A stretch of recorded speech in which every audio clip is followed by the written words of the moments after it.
Recuperamos después de la Navidad este espacio en el que repasamos la actualidad de lo que fue en los años 80 en la ciudad de Mérida, con sus protagonistas, asociaciones, colectivos, lugares emblemáticos de la capital extremeña de la ciudad. Como siempre, está con nosotros Fernando Delgado. Buenas noches, bienvenido, ¿qué tal? Muy bien, gracias a Dios, con un constipado de esos de espanto, como el 90% de los emeritenses. Pero lo he pasado... Al menos no estás en cama. No está en cama, no. Que hay gente que lo está. Antonio Vélez, ¿cómo está? Buenas noches, bienvenido. Mira, una satisfacción estar aquí con el mejor archivero particular de la historia de Mérida, que es Fernando Delgado Rodríguez. Y yo con el mejor alcalde. Entre otras cosas, yo es que a Antonio Vélez lo quiero mucho. A él, a su mujer, María Carmen, a su hijo. Y yo es que creo que yo he nacido en Mérida de mano de Antonio Vélez, porque desde que llegué a Mérida con Antonio Vélez, ya entré en política, hay una cosa que lo quiero contar. Él era concejal de Cultura y se enrollaba, no me vea. Y cada vez que se ponía a hablar, nos salíamos todos. Este no hay quien aguante. Porque le gustaba tanto la cultura. En la época tampoco erais demasiado... En la época de que era alcalde Martín Lopejera. No, pero digo que tantos medios no había... En la época eras tú y alguno más. ¿No? De medios. De medios, sí, poca gente, sí. Claro. Acá estamos hablando de qué año, Antonio. Año 81, 82, 83. Imagínate. Claro. Entonces, ¿sabes cómo se llamaba la SER, que estaba en la Emperatriz? ¿Sabes cómo se llamaba la Sociedad Española de Radiodifusión? Radio Fernando. Radio Fernando, efectivamente. Bueno, hemos escuchado antes, lo que pasa es que la calidad del sonido es, pues claro, bastante mala. Una entrevista, la primera que le hizo Fernando Delgado a Antonio Vélez cuando... Tengo varias entrevistas, sí. En la toma de posesión de Antonio Vélez como alcalde de Mérida, como regidor, año 81. Sí, octubre del 81. Octubre del 81, ¿no? Finales, sí. Con la dimisión de López Heras, ¿no? Se fue Martín Lopejera y por cuestiones personales, absolutamente irrevocables, y me vi yo en la tesitura de asumir la alcaldía. Y bueno, ahí estuvimos, me tocó pues del 81 al 83 y luego las 3 legislaturas que estuve de alcalde.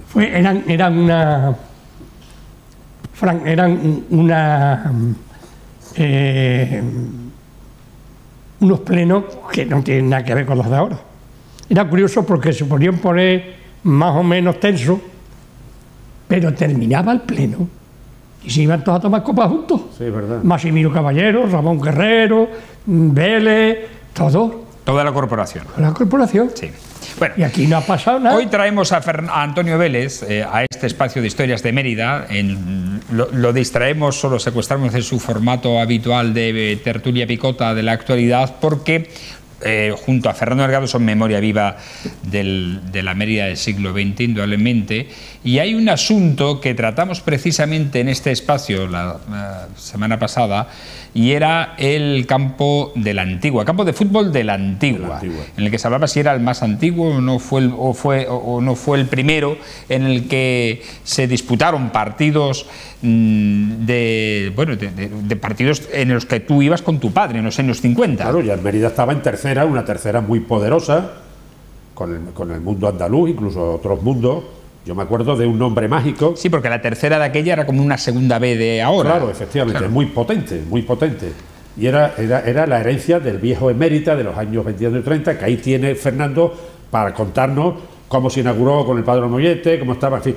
Y yo recuerdo de ese campo, que era un campo cerrado, un campo muy potente, y que incluso tenía unas filigranas en el intermedio entre el césped, el terreno de juego y el graderío, que era de estos elementos de tierra con tablas de sujeción, que eran unos elementos diferenciadores con la habilidad de los viejos albañiles, haciendo cuadrículas triangulares, y era cerrado porque había gente que se subía a unas moreras, unos árboles que había en el exterior, para verlo de gañote. Y yo recuerdo, que es lo que quería decir, un nombre mágico, que era el Iliturgi de Andújar, como era el apócope, el antiguo nombre romano, el liturgia de Andújar. Y a los muchachos que íbamos con nuestros padres, con nuestros familiares, en los domingos que tocaba aquí en Mérida, a ver el equipo, el Emérita, pues se nos entojaba ese nombre más y liturgia como la caverna de Alibaba.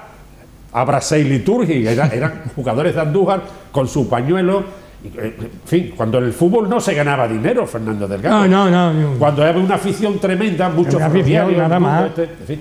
Bueno, despejamos la duda. Pero al Fernando, que decía, Fernando ha encontrado, como no tocaba menos, todo el archivo de ese campo que nosotros el otro día, yo hablaba de mis recuerdos cuando iba de niño, entre los grandes árboles por donde hoy están las sindicales, toda la zona aquella pasada el paso a nivel, antiguo, tal, el bar Gol, pero Fernando tiene elementos muy novedosos. Yo aporté algunas fotos de la época, incluyendo un familiar mío, Vélez, lateral derecho. Hablamos del portero, de Belio Gómez Pizierro. Aparte de eso, quiero aclarar una cosa. Antonio Vélez tiene un libro que es una maravilla, pues escribe muy bien. Y cuando se habla del año 1912 del Mérida, en el año 1912 lo único que se encuentra es una petición de hacerse el Mérida de fútbol. Y ahí se acaba. Y ahí se acaba la historia. Sí. Postales de la estamos memoria. hablando del año Esas 1900, fotografías las hemos visto en el libro de Antonio Vélez. Pero fue 1912, entonces, Fernando, fue... hasta el año 1929 no se crea la Sociedad Deportiva Meritense. Que hay un personaje que quiero ver, que además Antonio Vélez, conocerlo, yo tampoco lo conocí, por desgracia. Y era García de Vinuesa, Germán, me parece que era Germán García de Vinuesa, que en el periódico Mérida del año 29, pero una entrevista muy larga, y otra a Santiago Temprano, que sí viene en la foto. Lo que te quiero decir que todo la antigua está relacionado con la Sociedad Deportiva Meritense años después. Santiago Temprano era un médico muy importante, sí, suegro de su hermano José María Delgado Rodríguez. ¿Fue entonces el primer campo el de la Antigua? Sí. Sí. ¿El de Mérida? Sí. Que conozcamos, sí. A ver, no sé si en tiempos romanos jugaban al fútbol.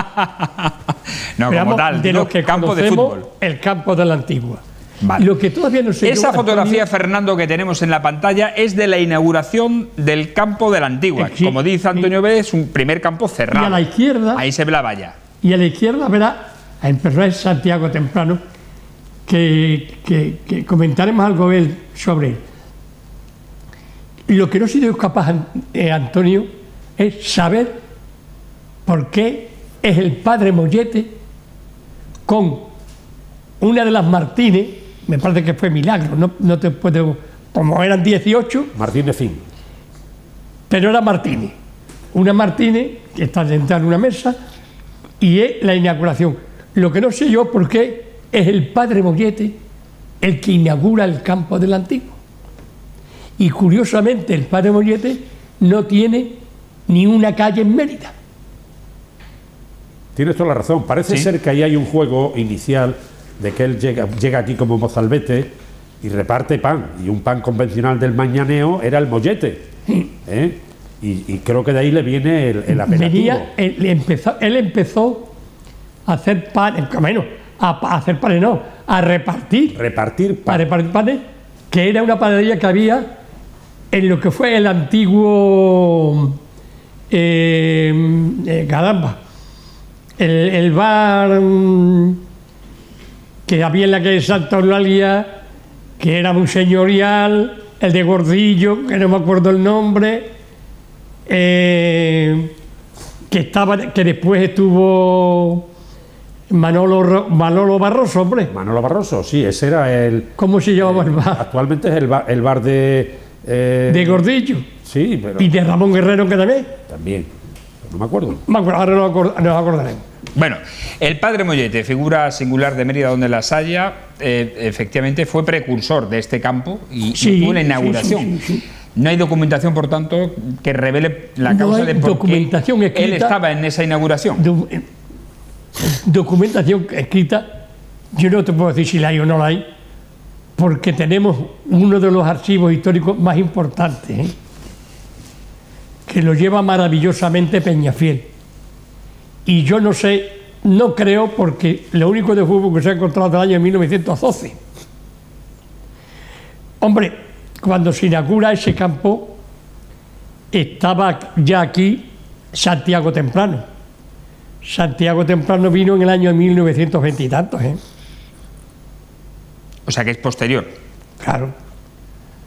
En el año 1920 y tantos, o sea, que el campo de la antigua Vélez, haciendo elucubraciones, pues podría ser por el año 27 o 28. Sí. Por esa época. Sí, porque el emérita poderoso es de finales de los 20, muy finales, quizás casi más después, 28, en fin, lo que tú has dicho. Y sigue funcionando hasta la desastrosa guerra civil. Sigue el club con mucho poderío. Bueno, y sobre la figura, Además, Fernando, sobre la figura de Santiago Temprano. Santiago Temprano era un personaje en Mérida muy conocido. Era un niño bien de Madrid, de una de las farmacias más importantes que había en Madrid, la farmacia Goya, que hay fotografías, muchas de ellas. Pero Santiago Temprano, yo creo que era muy amigo de algunos mancebos de aquella farmacia, que debían ser de izquierda, y este era de izquierda, un niño bien, pero de izquierda.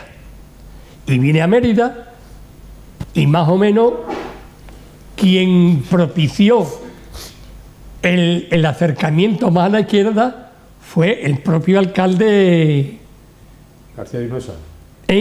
Nieto Carmona. Exacto, Nieto Carmona. Digamos que este fue más el que lo apoyó. Y cuando vinieron los tiempos difíciles de Santiago Temprano era una persona muy respetada en Mérida, muy respetada. Y quisieron llevarse por delante a Antonio Osorio, a García de Vinuesa, y le digo, un momento, que estos tres médicos son amigos míos, y estos tres no han hecho absolutamente nada para que se le intente nada en contra suya. Y no pasó nada. Y ese fue el motivo, o uno de los motivos por lo que dijeron, si este salvó a tres médicos de la derecha, significa que era de izquierda a izquierda. Esa conclusión le llevó al paredón. Lo llevó al paredón. Era un niño que las niñas estaban loquitas con él. Niño joven, rico, el primero que tuvo en Mérida rayos X. Iba a jugar al tenis, un niño bien.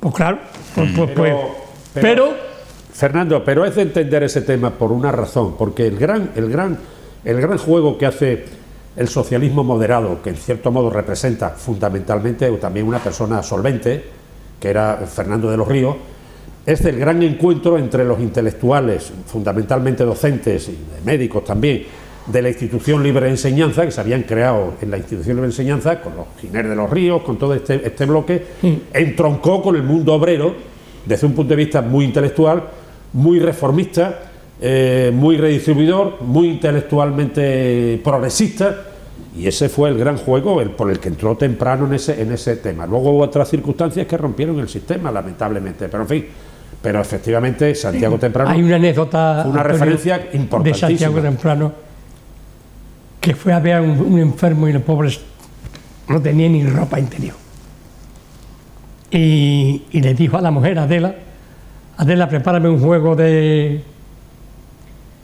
para un enfermo, y le preparó un juego limpio. Y dice Santiago, no, yo no quiero uno limpio, lo quiero nuevo, sin estrenar. O sea, hasta ese punto tenía en la mente. Sin embargo, perdona Frank y perdona Antonio, pero yo no me paso por aquí ahora mismo sin tener en cuenta a una persona que para mí, es la persona de Mérida que tampoco tiene calle, que eso no lo entenderé yo lo que ocurre, que es la persona que yo más he admirado después de haber leído, metido en archivo, coger archivo, tal. Era una farmacéutica que se llamaba Gloria Mira. Gloria Mira era una socialista, Sí. Debía ser de esas mujeres un poco hombruna. Hombruna me estoy refiriendo Sí, sí, sí. a de esas fuertes, vamos, que le pegaba una bofetada a un tío y le arrancaba la cabeza. Y le dijo a las monjas, oye, era católica, a pesar de ser socialista, era muy católica. Y llamó a las monjas y le dice, tenéis joyas y cosas de esas porque las cosas que vienen maldad. Y se llevó a 2 monjas y varias joyas. Y el mismo día del lanzamiento nacional la sacó de casa y sacó las joyas. Porque claro, ella socialista, y venían los moros y cristianos del otro lado, que esos venían arrasando. Y la cogieron a ella la primera. Y le dijeron, gente de pura derecha, como Buiga, que era un dentista, que esa mujer no ha hecho nada. Y le dijeron, pues tenga usted cuidado de meterse, a ver si vaya ahí con él. Y me contaba María Osorio, que entonces tenía 19 años. Sí. Yo tengo ahora entrevistas con ella. María Osorio era la mujer de Julián Santamaría, que su hijo fue embajador de España en Estados Unidos. Julián Santamaría. En fin, tiene una serie y todavía muy larga de gente de eso. Y me lo contaba la propia María, que lo vio. Cómo se llevaban a Gloria al paredón del cuartel de artillería. Se sabe todo esto porque había 2 periodistas portugueses que lo presenciaron y lo contaron, Cierto. pero lo contaron fuera, Sí. no aquí. No querían contarlo aquí, lo contaron fuera, y yo me hice de esos 2 documentos. Cogieron a doña Gloria, la pusieron en el paredón, católica. Digo que si hay santos por ahí, que vengan aquí y que me digan a mí quién es capaz de hacer lo que hizo ella. En el paredón, y con un pelotón de fusilamiento, le dijeron, usted va a levantar la mano y va a decir, arriba España, viva Franco. Y doña Gloria, mira, levantó el brazo, cerró el puño y dice, viva la libertad. Y ahí murió. Joder. Eso, por delante, más de uno levanta la mano, dice, viva Franco, y toda la familia. Levanta el puño y dice, viva la libertad. Y esa mujer, Gloria, tenía que tener aquí algo. Yo estoy de acuerdo en que hay personajes en Mérida que lo abandonamos, como abandonamos lo que después vamos a contar con Antonio Vélez, que fue el único que se empeñó en quitar aquello, con toda la razón del mundo. Eso será en otro programa porque ya no nos da tiempo en este. Tenemos que despedirnos. Te esperamos el martes que viene, ¿vale, Antonio? Para poder hablar de otras cuestiones. Sí. Un inciso. Estoy de acuerdo con Fernando. Hay que revisar cierta memoria histórica que quizás se nos olvidó en algún momento. La persona de Gloria es fundamental. Y el padre Mollete es otra persona muy referencial, muy importante. Tenía el gran restaurante de una actividad social en Mérida muy excepcional, en la calle del Puente con esquina Castelar. Ese es otro juego. Todavía está a la puerta, ¿eh? Sí, otro juego muy importante que hay que revisar. Bueno, nos vamos, señores. Continuamos yo con aquí. Antonio Vélez. Continuamos en otro programa. Fernando, aquí en otro espacio. Será hasta el martes que viene. Gracias, Fernando. Gracias, Antonio Vélez. Un placer. Continuamos aquí en La Picota.